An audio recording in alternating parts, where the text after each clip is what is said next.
Our planet, Earth, is a place of far horizons. 4/5 of its surface is water, separating its massive continents and its myriad islands.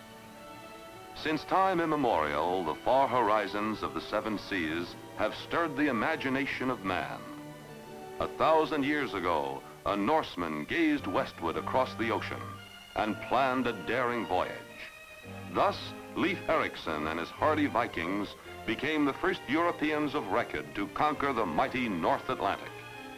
The saga Vikings was 5 centuries old before Christopher Columbus, convinced that the earth was round, sailed westward in search of India.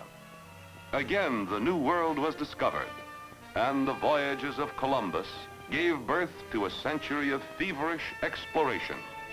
Amerigo Vespucci, who gave his name to America, Sir Francis Drake, Sir Walter Raleigh, and countless others followed man's dream of riches and conquest across the horizon of the North Atlantic.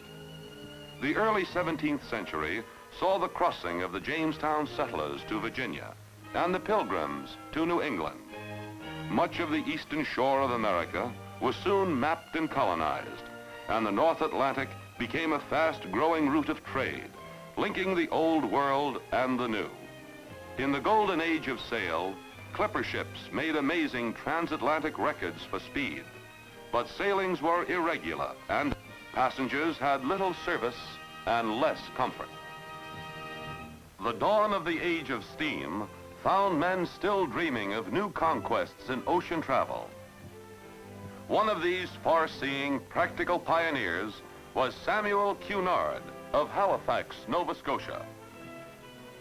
Cunard envisioned ships with steam engines as well as sails, ships that could carry passengers on schedule regardless of wind or weather. Cunard's dream came true when on the 4th of July, year 1840, the first Cunarder, the Britannia, sailed on her maiden voyage from Liverpool to Halifax and Boston. The wonder of her day, the Britannia established a service and founded a tradition that has grown for more than 100 years. From that day to this, the distinctive red and gold flag, which symbolizes the House of Cunard with headquarters at Liverpool, has flown from the most famous transatlantic liners of each succeeding generation. Today, the Cunard passenger fleet includes such distinguished ships as the present-day Mauretania, which carries on both the name and the tradition of the world-famous old Mauretania, known and loved by 2 generations of travelers, and the modern Britannic, one of the largest motor ships ever built and one of the most popular cruise ships afloat. For those who like the quiet intimacy of a smaller ship, the Media and her sister ship, the Parthia, are often preferred by seasoned voyagers who travel on these new one-class ships over and over again.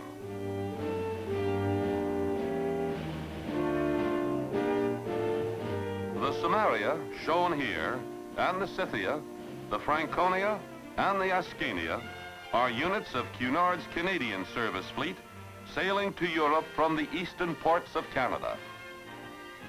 The luxurious new Coronia is a familiar sight, not only on the North Atlantic, but in romantic cruise ports in the far corners of the world, from the midnight sun of the North Cape to the lush tropic shores of South Sea Islands. Leading this famous Cunard fleet are the world's largest ships. The beautiful Queen Mary is known and loved by perhaps more travelers than any other ship in history. One of the fastest liners ever launched, the Queen Mary is matched in popularity and surpassed in size only by her sister ship, the mighty Queen Elizabeth, the largest ocean liner ever built. These great queens are veritable cities afloat, luxurious pleasure resorts of the seaways, yet so swift in their passage that they maintain with ease a weekly schedule both east and west across the Atlantic. Surely a feat which Samuel Cunard himself could never have believed possible.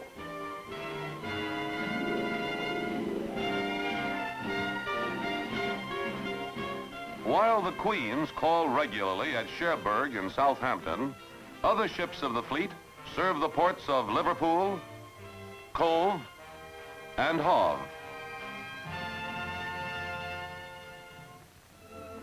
Cunard's unique range of ships, from the world's largest to those of more modest size and speed, enable your local travel agent to offer you the widest possible choice of accommodations.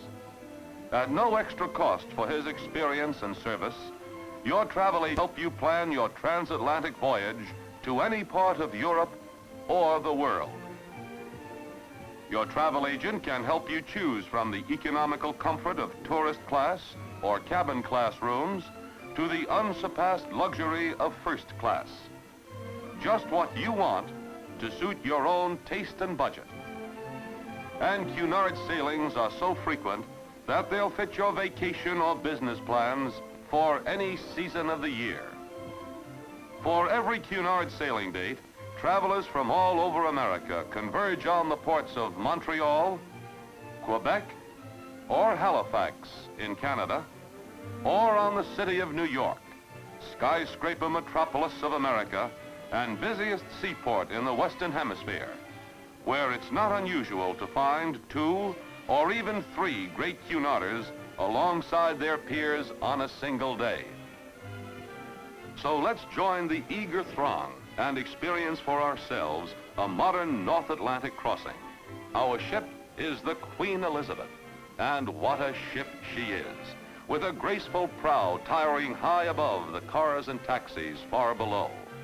The Cunard piers are in the very heart of New York, a few short blocks from Times Square, Central Park, and all the famous hotels, theaters, shops, and restaurants of Midtown Manhattan. Travelers are often amazed at the speed and ease with which more than 2,000 passengers are embarked, while at the same time, hundreds of visitors are also welcomed on the ship and pier. Crossing the gangway, we step from the bustle of city streets into the quiet luxury of a great floating hotel. No 2 first-class rooms are alike. Each is an individual masterpiece of the decorator's art, truly a luxurious setting for a happy journey. To many first-time ocean travelers, the elegance of their seagoing home is a surprise indeed.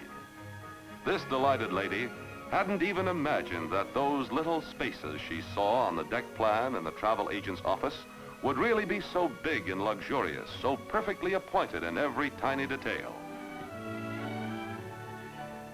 The smiling stewardess and steward who welcome you take pride in their age-old tradition of perfect service. To them, this is your home, and your slightest wish will be theirs to fulfill. But now, we must go on deck. Our friends will want to see us off, and time seems to take wings as the moment of sailing draws near.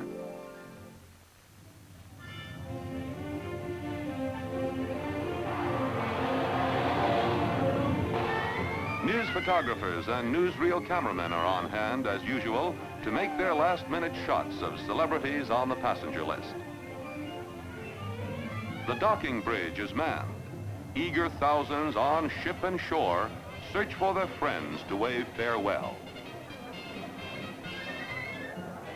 From stem to stern, the enormous ship is a beehive of activity. New travelers are often astonished to see a giant ocean liner sail on schedule with the precision of an express train. With the last gangway down and the final moorings thrown off, the Queen Elizabeth is ready to sail. A signal from the bridge goes by telegraph to the distant engine room.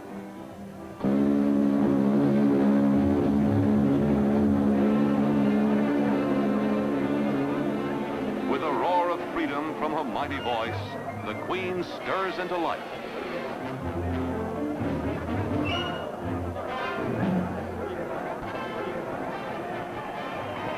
Everybody seems to be on deck, waving to friends who have come to see them off. for sailing is a thrill. One of the many things about ocean travel that make folks say, getting there is half the fun.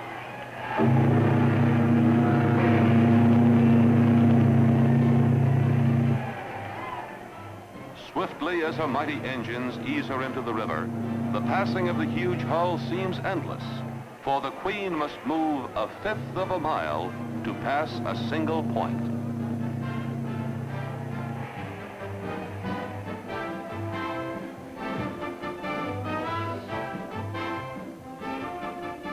As the giant liner clears the pier, her passengers feel the thrill of being really underway, while those ashore strive for a last envious glimpse of their lucky friends aboard.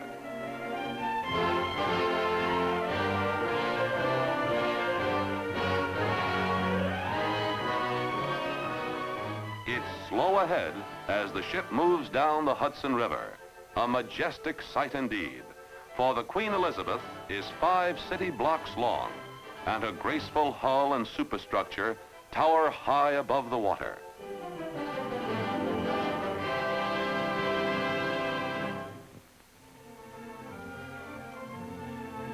Now we'll have time to catch our breath and learn to find our way around in this floating city, which will be our home for the next 4 days.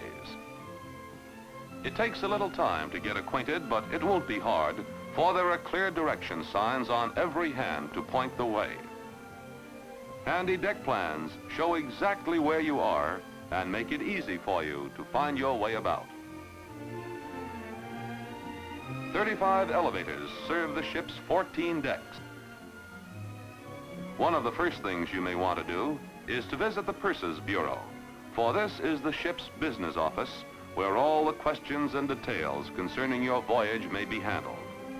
By radio or ship-to-shore telephone, you can keep in touch with any corner of the world.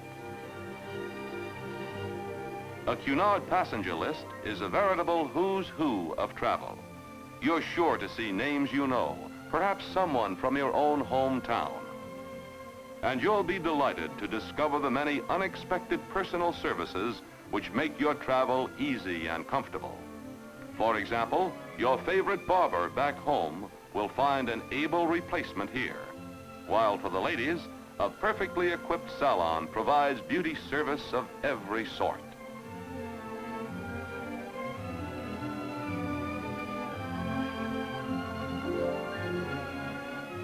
Even while you're asleep at night, the service which makes your voyage pleasant goes on. The shoes you leave outside your door are meticulously shined and back in place again before morning.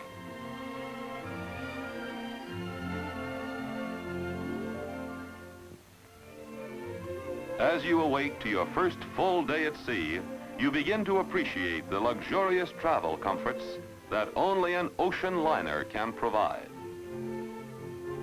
And you find that deep slumber and salt sea air have put a keen edge on your appetite. While you breakfast, the Ocean Times, printed during the hours of the night, brings you all the news of the world which suddenly seems far away indeed. Yet with a telephone at your bedside, you can speak to any corner of the world, summon any service that you wish, or chat with your friends aboard. Later, on the Queen's broad decks, caressed by sunshine and salty winds, promenading becomes an exhilarating experience. And for perfect, carefree relaxation, what can compare to basking in a comfortable deck chair? The Queen Elizabeth has more than 3 acres of deck space for recreation. Here in cabin class, fresh air enthusiasts can relax in comfort and enjoy the moving panorama of the ocean and the sky. Here too, on the wide tourist class deck, there's plenty of room to take it easy in the sunshine. Part of the fun of being at sea is just doing nothing at all and making a record of those leisure hours to show the folks back home. Snapshots of newfound friends and new surroundings you'll never want to forget.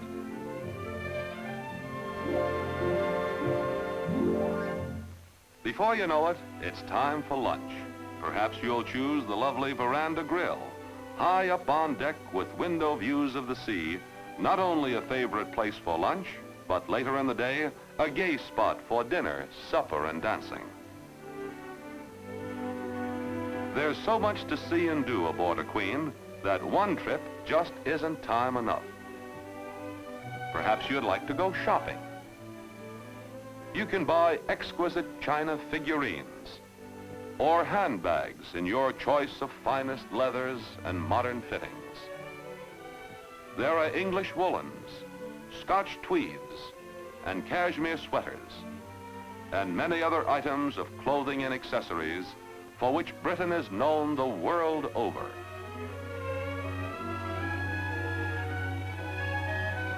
How about a few hours with a good book?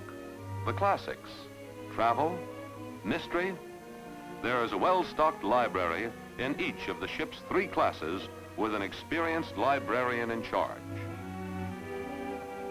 Or in one of the many writing rooms, you can share your experiences by letter with your family and friends. You may like a quiet bit of competition with your fellow voyagers. Or if you enjoy more energetic play, the spacious decks provide for every kind of open-air fun. The big cabin class sports deck is one of the finest on the ship. And the tourist class sports deck, sheltered high amidships between the Queen's great funnels, offers plenty of room for healthful recreation. Of the many ocean-going games, quoits is one of the favorites. And of course, shuffleboard is the most popular of all.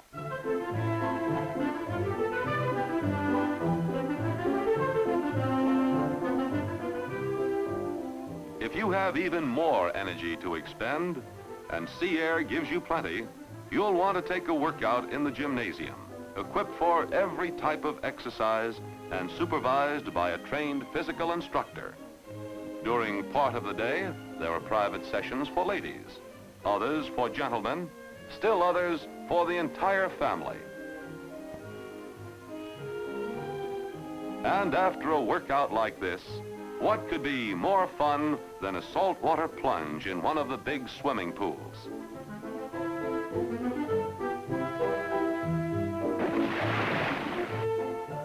This cabin class pool on the Queen Elizabeth is one of the most beautiful on any ship and a popular gathering place, especially for the younger generation. Nearby are complete facilities for Turkish baths, medicinal baths, and massage, all served by experienced attendants who here, as everywhere on the ship, are carefully trained for their particular service. A refreshing plunge like this puts you right in the mood for another age-old tradition of the sea, afternoon tea, served on the broad enclosed promenade deck with a bountiful assortment of the pastry chef's famous confections to tempt your appetite.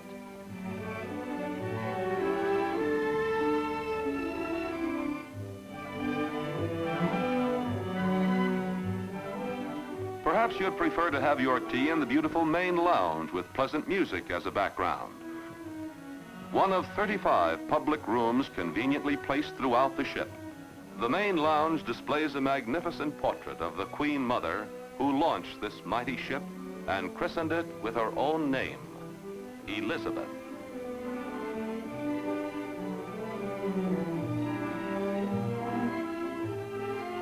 The decoration of the main lounge includes many examples of exquisite inlaid marquetry panels, also used in many other parts of the ship.